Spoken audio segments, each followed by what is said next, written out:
1665 की लंदन, एक रोंगटे खड़े कर देने वाली कहानी। अगले कुछ मिनटों में आप एक ऐसी केस स्टडी देखेंगे जो इतनी क्रूर और भयानक है कि ये वफादारी और त्याग के आपके सभी रोमांटिक भ्रमों को चकनाचूर कर देगी। हम उतरेंगे 1665 के लंदन के उस नरक में, और वो भी राजाओं या सेनापतियों की आंखों से नहीं, बल्कि उन लोगों की गुप्त और बेबाक डायरी से जो प्लेग में जिए और मरे। इसका सबूत उनकी हताशा से भरी, स्याही से रंगी उन पन्नों में छिपा है। ये एक छिपा हुआ रिकॉर्ड है कि जब समाज की सारी व्यवस्थाएं ढह जाती है और फेमिनिन इंपेरेटिव बिना किसी डर और परिणाम के बेकाबू हो जाता है, तो औरतें सच में क्या करती हैं?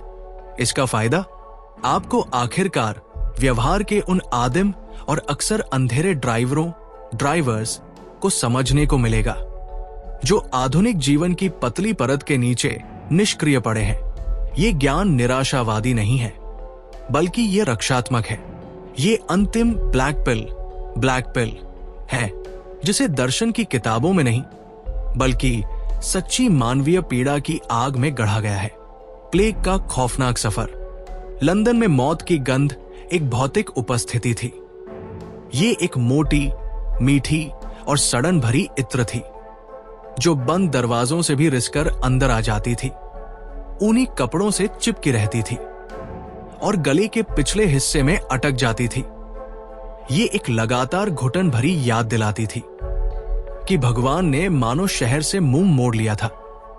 ये 1665 का ग्रेट प्लेग था, इंग्लैंड में ब्लैक डेथ का आखिरी और सबसे हिंसक हमला। इसने केवल 18 महीनों में अनुमानित 1 लाख लोगों को मार डाला, जो लंदन की लगभग 1/4 आबादी थी। लेकिन संख्याएं तो सिर्फ एक आंकड़ा है। वे उस आवाज को नहीं बता सकती जब आधी रात को एक गाड़ी वाला अपने मुर्दों को बाहर निकालो चिल्लाता हुआ एक सुनसान गली में गूंजता था। वे उस दृश्य को कैद नहीं कर सकती, जहां एक दरवाजे पर 1 फुट ऊंचा लाल क्रॉस बना होता था और उसके नीचे एक हताश प्रार्थना लिखी होती थी, प्रभु हम पर दया करें, जो अंदर रहने वाले हर व्यक्ति के लिए एक मौत की सजा थी। वे उस आतंक की नकल नहीं कर सकती। जब जांग या बगल में प्लेग का पहला बैंगनी काला बुबो गांठ खिलता था, जो कुछ ही दिनों में दर्दनाक अंत का निश्चित संकेत था।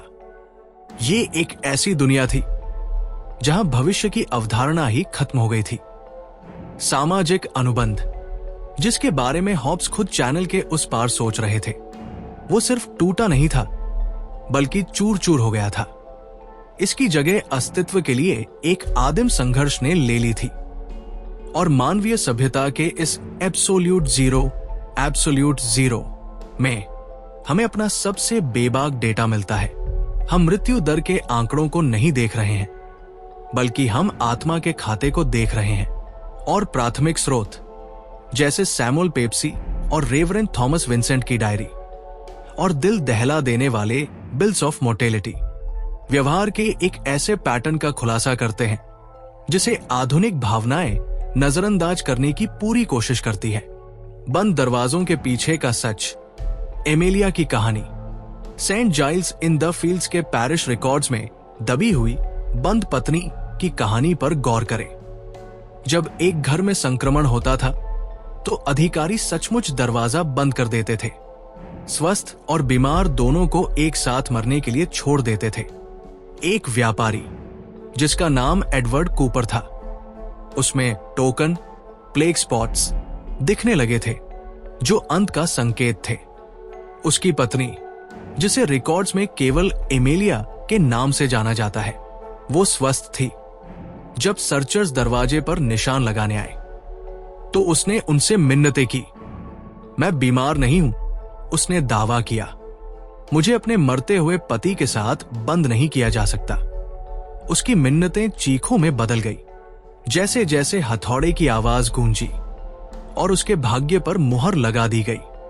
लेकिन एमेलिया का अपने पति का भाग्य साझा करने का कोई इरादा नहीं था। उस रात एक सिंगल मोमबत्ती की रोशनी में उसने वो किया जो सोचा भी नहीं जा सकता था।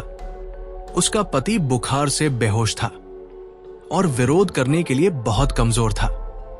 केवल अपनी जान बचाने के लिए उसने उसे अपने बिस्तर से खींचकर संकरी सीढ़ियों से नीचे घसीटा और उसे अकेले ठंडे नम तहखाने में बंद कर दिया। फिर वो ऊपर की मंजिल पर चली गई और फर्श से चिल्लाकर कहा कि उसने संक्रमण को अलग कर दिया है और अब वो सुरक्षित है। 3 दिनों तक तहखाने के दरवाजे से कोई आवाज नहीं आई। 3 दिनों तक वो अपने पति की सड़ती हुई लाश के साथ घर में अकेली रही। जब सर्चर्स ने आखिरकार हफ्तों बाद दरवाजा खोला तो वो कमजोर लेकिन जिंदा मिली। वो बच गई थी। उसने अपने पति के ऊपर अपनी जिंदगी को चुना था और फिर उसने उसकी आखिरी कमजोर कोशिशों को सुना था। ये किसी राक्षस की कहानी नहीं है। ये जिंदा रहने की उस कच्ची और बेकाबू इच्छा की कहानी है जो तब उभरती है जब सभ्यता की सारी रुकावटें गायब हो जाती है। बीमारी और स्वास्थ्य में की कसम को सबसे बड़ी परीक्षा का सामना करना पड़ा और एमेलिया के लिए खुद को बचाने की गणना वफादारी की उस अमूर्त धारणा पर भारी पड़ गई। ये फेमिनिन इंपेरेटिव का सबसे आदिम बिना मिलावट वाला रूप है। खुद को बचाना, उस शरीर को बचाना जो संभावित रूप से जीवन को आगे बढ़ा सकता है। ये उसकी परम प्राथमिकता है, भले ही इसका मतलब उस साथी को कुर्बान करना हो जिसने उसकी रक्षा करने की कसम खाई थी। ये एक अकेली घटना नहीं थी। बिल्स ऑफ मोर्टेलिटी, साप्ताहिक मृत्यु गणना, एक शांत सांख्यिकीय कहानी बताती है जो इसी व्यवहार को चीख चीख कर बयां करती है। प्लेग के चरम हफ्तों में पुरुषों की मृत्यु दर महिलाओं की तुलना में आसमान छू गई। आधिकारिक तौर पर इसका कारण यह था कि पुरुष बाहर काम करने के लिए ज्यादा जाते थे जिससे वे प्लेग के संपर्क में आते थे। लेकिन डायरिया एक अलग और अधिक भयानक कहानी बताती है। रेवरेंड थॉमस विंसेंट ने उन परिवारों के बारे में लिखा जहां आदमी कमाने वाला सबसे पहले बीमार पड़ता था। वो बंद घरों से दिल दहला देने वाली चीखों का वर्णन करते हैं, लेकिन पड़ोसियों की फुसफुसाहट भी दर्ज करते हैं कि कैसे स्वस्थ और भयभीत महिलाएं अपने बीमार पतियों को छोड़ रही थी। यदि वे पहरेदारों को रिश्वत दे सकती थी तो वे भाग जाती थी, लेकिन अक्सर वे बस घर के सबसे सुरक्षित हिस्से में पीछे हट जाती थी, जैसा एमेलिया ने किया, और प्रकृति को अपना काम करने देती थी। देखभाल करने वाली, पालन पोषण करने वाली की भूमिका जो स्त्री पहचान में इतनी गहराई से बसी हुई है, अक्सर प्लेग का पहला शिकार बन जाती थी। इसकी जगह एक हाइपर रैशनल ठंडे जैविक जोखिम और उपयोगिता के आकलन ने ले ली थी। एक बीमार आदमी साथ देने वाला साथी नहीं था, वो एक खतरा था, एक संक्रमण का स्रोत जिसे नियंत्रित करना या जिससे बच निकलना जरूरी था। ये वो झटका है जिसका हमें सामना करना होगा। घर की नर्चरिंग एंजेल की आदर्श छवि परम तनाव में थी और अक्सर उसकी जगह एक व्यवहारिक सर्वाइवलिस्ट ले लेती थी जिसकी प्राथमिक निष्ठा खुद के प्रति थी। मौत के बीच नया बाजार, सोहो की सीमस्ट्रेस, प्लेग के वर्षों से मिली ब्लैक पिल की ये सबसे बड़ी सच्चाई है। जब हालात खराब होते हैं तो प्राथमिकता साथी के लिए नहीं बल्कि खुद के लिए होती है। इसका सबूत पैरिश रिकॉर्ड्स में है, बिगड़े हुए मृत्यु दर के डेटा में और पादरियों के खौफनाक खातों में है जो इस व्यवहार को अपनी ईश्वर भक्त स्त्रीत्व की अवधारणा से मेल नहीं कर पाते थे। लेकिन केवल त्याग पर ध्यान देना सिक्के के दूसरे पहलू को खोना है। कब्रिस्तान की हवा में पनपने वाली चौंकाने वाली क्रूर उद्यमशीलता, शहर की सामान्य अर्थव्यवस्था बर्बाद हो चुकी थी और एक नया विकृत बाजार उभरा जिस पर उन महिलाओं का दबदबा था जिन्होंने त्रासदी में अवसर देखा। यहीं पर कहानी और भी जटिल और चुनौतीपूर्ण हो जाती है। सोहो की सीमस्ट्रेस ऑफ सोहो डायरियों से एक महान व्यक्ति है। हर दिन हजारों लोगों के मरने से कफन के लिए कपड़े की गंभीर कमी थी। इस महिला का नाम इतिहास में खो गया है, लेकिन उसने अपनी क्रूर उद्यमशीलता का इस्तेमाल किया। वो प्लेग से पहले एक छोटी दर्जी थी, लेकिन उसके पास एक अद्भुत व्यावसायिक प्रतिभा थी।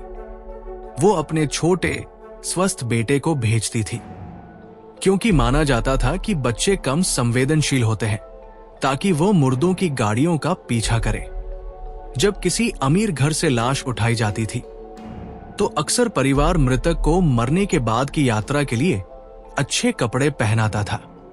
लड़का देखता था कि गाड़ी अपना बोझ सामूहिक कब्रों में कहाँ डालती है।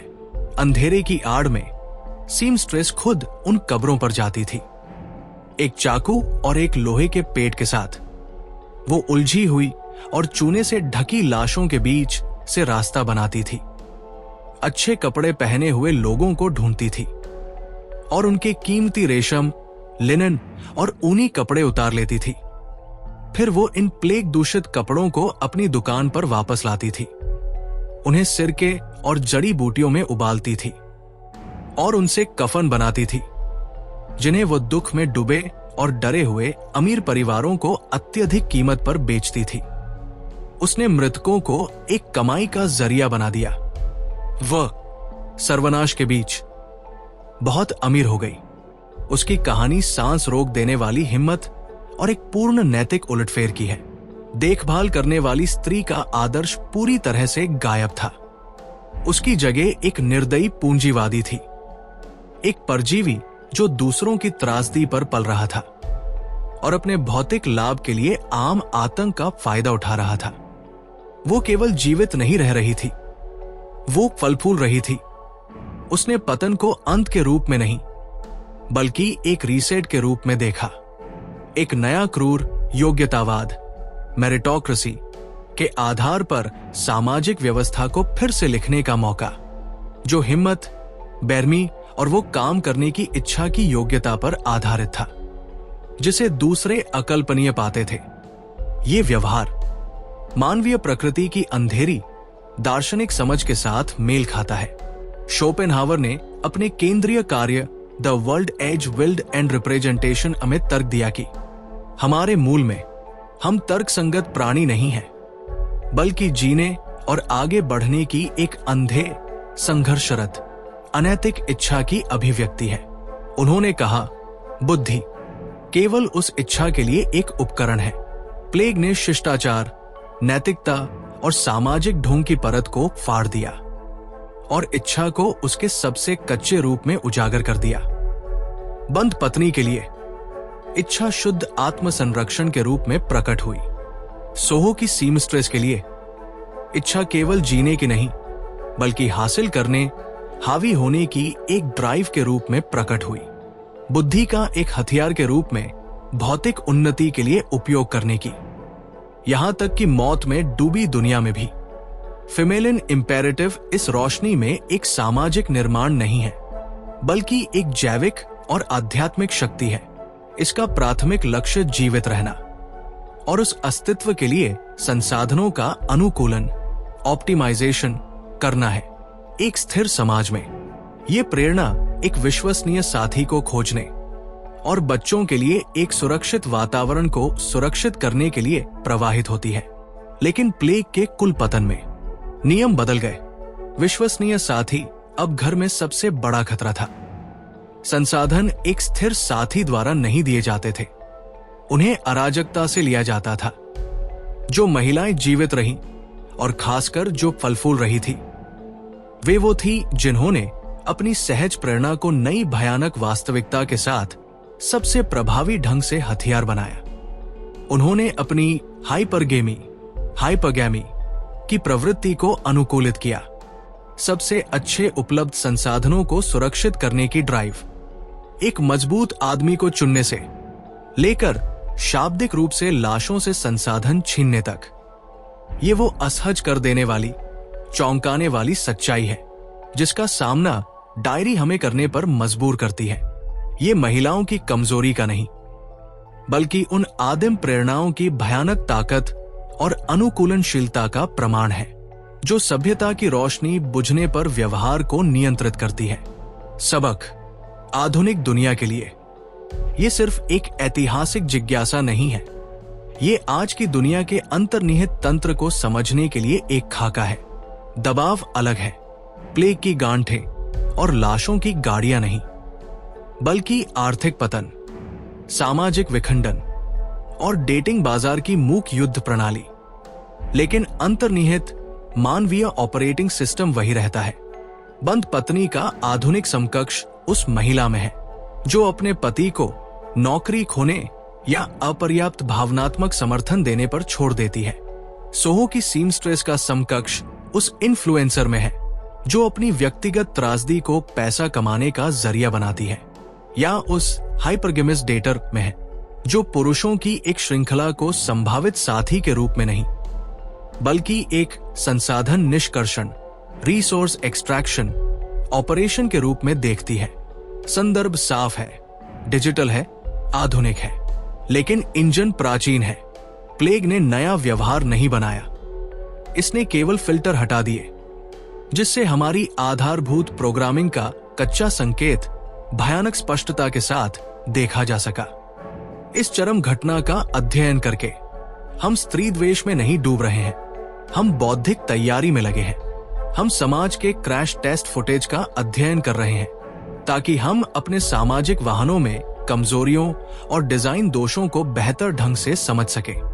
हम एक नियंत्रित ऐतिहासिक वातावरण में खुद को रोगजन के संपर्क में लाकर एक मनोवैज्ञानिक प्रतिरक्षा प्रणाली का निर्माण कर रहे हैं जो पुरुष इन गहरी अपरिवर्तनीय सच्चाइयों को समझते हैं।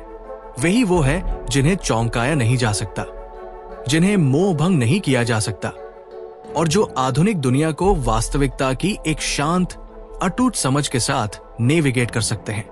वे वही है जो ब्लैक पिल को जहर नहीं बल्कि एक टीके के रूप में लेते हैं। हमने अभी इस नरक की सतह को ही खरोंचा है। हमने कच्चा अस्तित्व और निर्दयी अवसरवाद देखा है, लेकिन सबसे गहरी, सबसे मनोवैज्ञानिक रूप से जटिल कहानियां अभी आना बाकी है। भाग 2 में हम और भी गहराई में उतरेंगे। हम प्लेग के वर्षों के सबसे विवादास्पद और दिल दहला देने वाले पहलू की खोज करेंगे। माताओं की। भाग 2, माताओं का दर्दनाक सच। उन्होंने क्या किया जब चुनाव उनके खुद के अस्तित्व और उनके बच्चों के जीवन के बीच था। डायरियों में ऐसी कहानियां हैं जो पढ़ने के लिए लगभग बहुत दर्दनाक है। ऐसे खाते जो मातृत्व की सहज प्रवृत्ति के बारे में आपकी हर एक धारणा को चुनौती देंगे और हमें सबसे भयानक सवाल पूछने के लिए मजबूर करेंगे। क्या जीवित रहने की इच्छा सबसे शक्तिशाली सहज प्रवृत्ति है? एक बंद घर में एक प्रार्थना पुस्तक के किनारे पर लिखा गया जवाब आपको हमेशा के लिए बदल देगा। अगर सभ्यता के पतन की पहली परत ने पति पर खुद को बचाने की चौंकाने वाली प्राथमिकता का खुलासा किया, तो अगली गिरावट हमें अंतिम वर्जना का सामना करने के लिए मजबूर करती है। मातृत्व की सहज प्रवृत्ति की सीमाएं। हमने पत्नियों और उद्यमियों के दायरे को नेविगेट किया है, लेकिन अब हमें स्त्री मानस के सैंक्टम सैंक्टोरम में प्रवेश करना होगा। मां और बच्चे के बीच का रिश्ता, ये वो जमीन है जिस पर जन्मजात स्त्री प्रकृति के बारे में सभी आधुनिक धारणाएं बनी हैं। भावुकता का अजेय किला। प्लेग ने इस पर हमला नहीं किया, इसने इसे वाष्पित कर दिया। ग्रेट प्लेग के रहस्योद्घाटन की पूरी भयानक गहराई को समझने के लिए हमें नर्सरी में लिए गए विकल्पों पर बिना पलक झपकाए देखना होगा। जब मौत की गंध ने दूध और गुलाब जल की गंध को बदल दिया था। इस अवधि की डायरी सिर्फ घटनाओं को रिकॉर्ड नहीं करती है, वे मानव बंधन के ताने बाने के सुलझने का दस्तावेजीकरण करती है। हम अस्तित्व की गणना से इसकी पूर्ण आत्मा को हिला देने वाली अंकगणित की ओर बढ़ते हैं। बंद पत्नी की कहानी आत्म संरक्षण की एक त्रासदी है।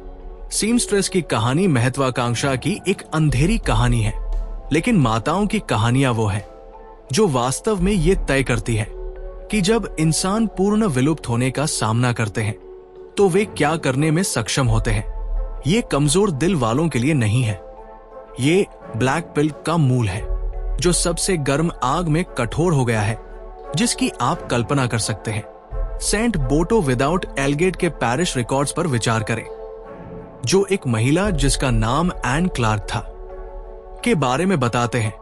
जब उसके छोटे बेटे थॉमस की छाती पर टोकन विकसित हुए, पहरेदारों को बुलाया गया। मानक प्रक्रिया संक्रमित व्यक्ति को घर के अंदर अलग करना था, लेकिन एन, एक विधवा जो पहले ही सालों पहले अपने पति को खो चुकी थी, जानती थी कि इसका क्या मतलब है।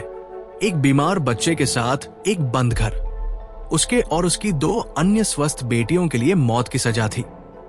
पुलिस अधिकारी का खाता, एक सूखा नौकरशाही दस्तावेज, आगे जो हुआ उसे ठंडी संक्षिप्तता के साथ रिकॉर्ड करता है। बेटे पर टोकन की खोज पर मां ने उसे अपने घर का नहीं, बल्कि एक आवारा बच्चा घोषित किया जिसे उसने दान के लिए लिया था। ये एक झूठ था, लेकिन इसका एक उद्देश्य था। उसे अस्वीकार करके उसने उसे पैरिश का एक वार्ड बना दिया। पैरिश अधिकारी, जो अभिभूत और भयभीत थे, उसे एक प्लेग घर में नहीं ले गए। उन्होंने उसे एक नया घर नहीं ढूंढा। उन्होंने 7 साल के लड़के को बुखार से भरा और भ्रमित लिया और उसे सड़क पर बाहर निकाल दिया। वो अगली सुबह मरा हुआ पाया गया, एक बंद बेकरी के दरवाजे पर सिकुड़ा हुआ, जो उसके घर से 200 गज से भी कम दूरी पर था। एन और उसकी बेटियां प्लेग से बच गई। उसने एक गणना की थी, एक जीवन का 3 के लिए व्यापार।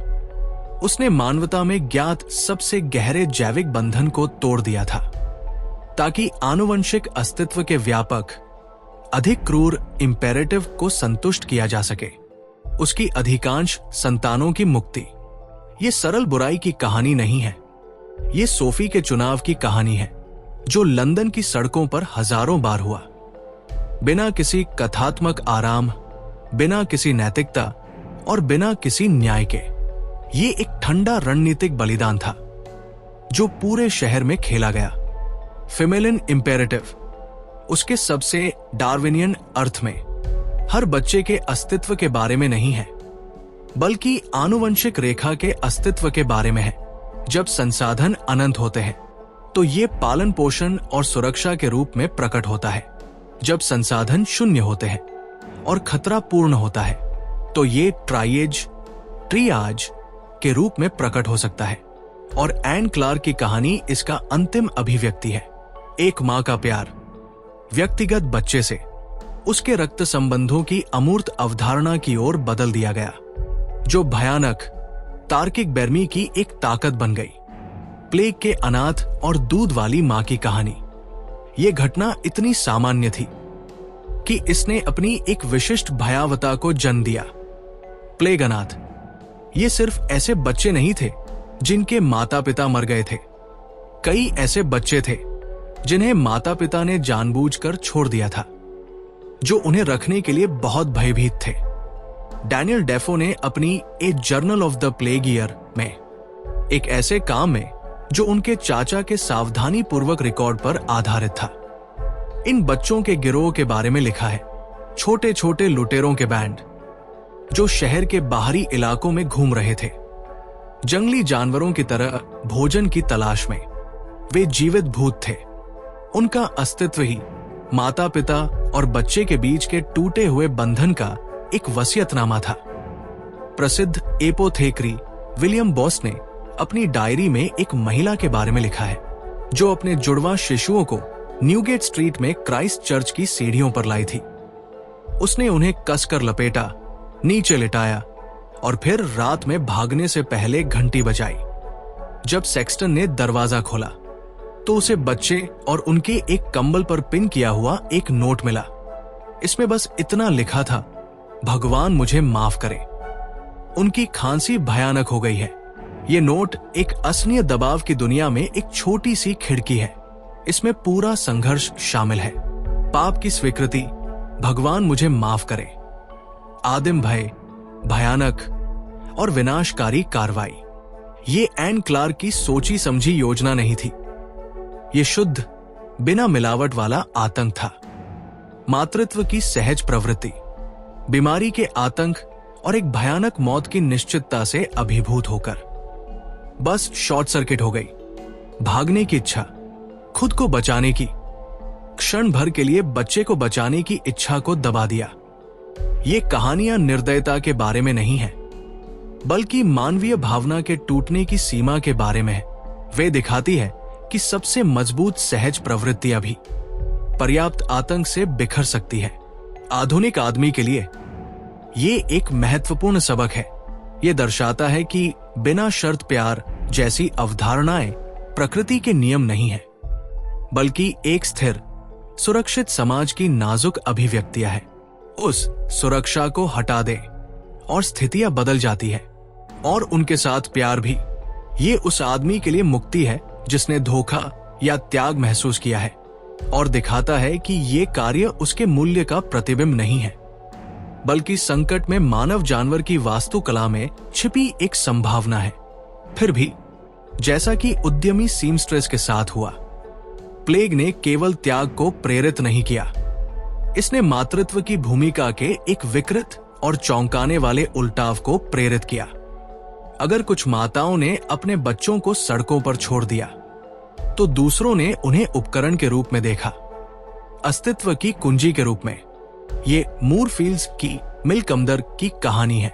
मूरफील्ड्स शहर की दीवारों के उत्तर में एक बड़ा खुला स्थान था, जहां हताश और संक्रमित लोग, जो अपने बंद घरों से भाग गए थे, एक विशाल अस्थायी शिविर में इकट्ठा हुए थे। ये नरक का एक दृश्य था, टेंट और झोपड़ियों का एक गंदा झुग्गी झोपड़ी वाला शहर, जो मरने वालों से भरा था।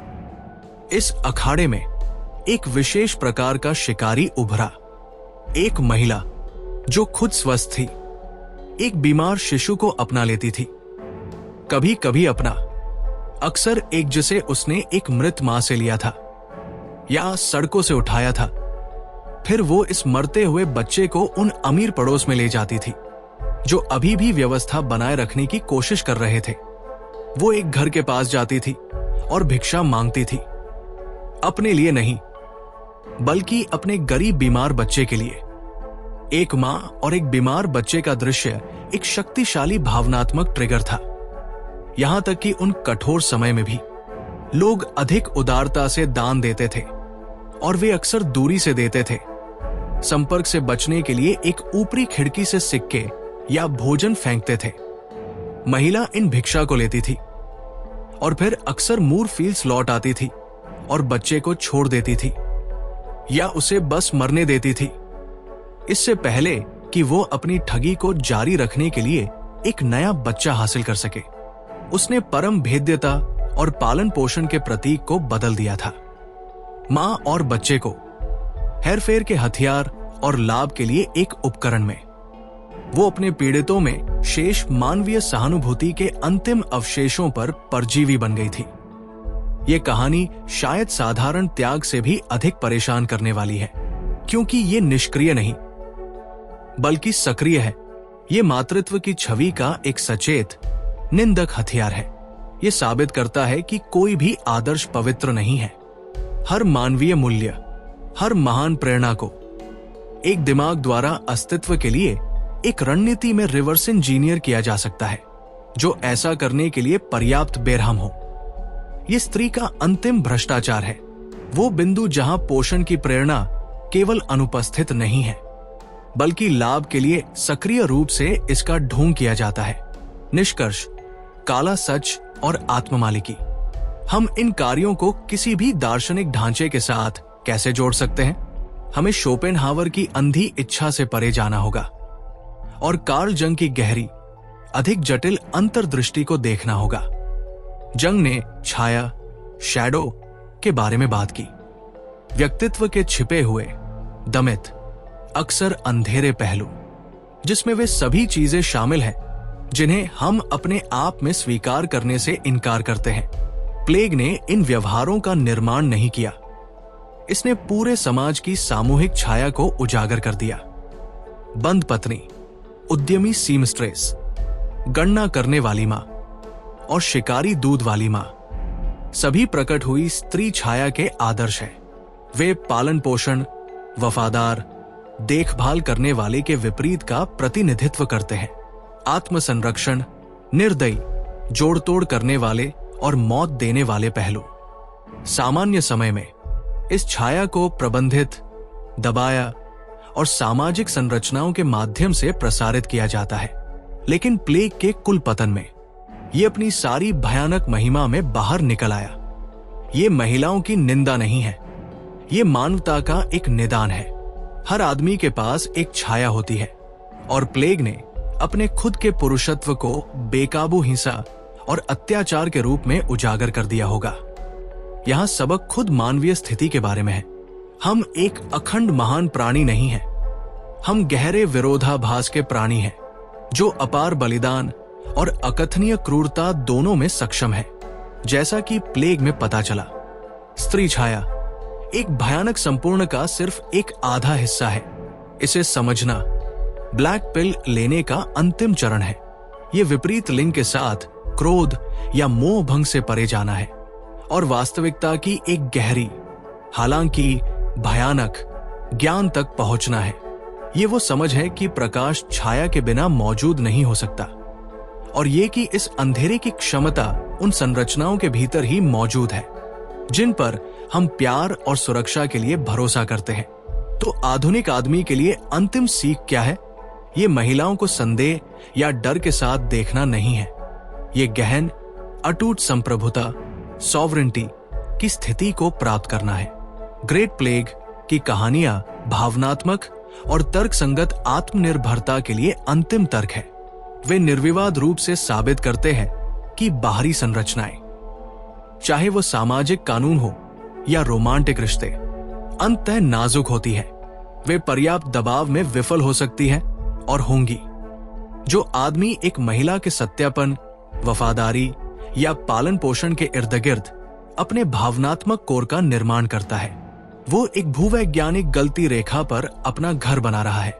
प्लेग की ब्लैक पिल बुद्धिमत्ता स्त्री द्वेष नहीं है, ये वास्तविकता की कट्टरपंथी स्वीकृति है।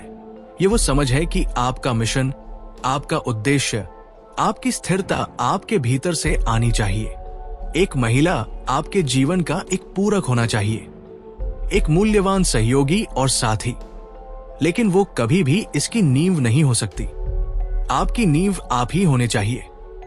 जो पुरुष प्लेग से सबसे अच्छी तरह से बचे, वे जरूरी नहीं कि सबसे मजबूत या सबसे अमीर थे। वे अक्सर सबसे अधिक अनुकूलनीय, सबसे स्पष्ट और सबसे आत्मनिहित थे। वे दुनिया के नए नियमों को समझते थे और पुराने लोगों का शोक मनाने में ऊर्जा बर्बाद नहीं करते थे।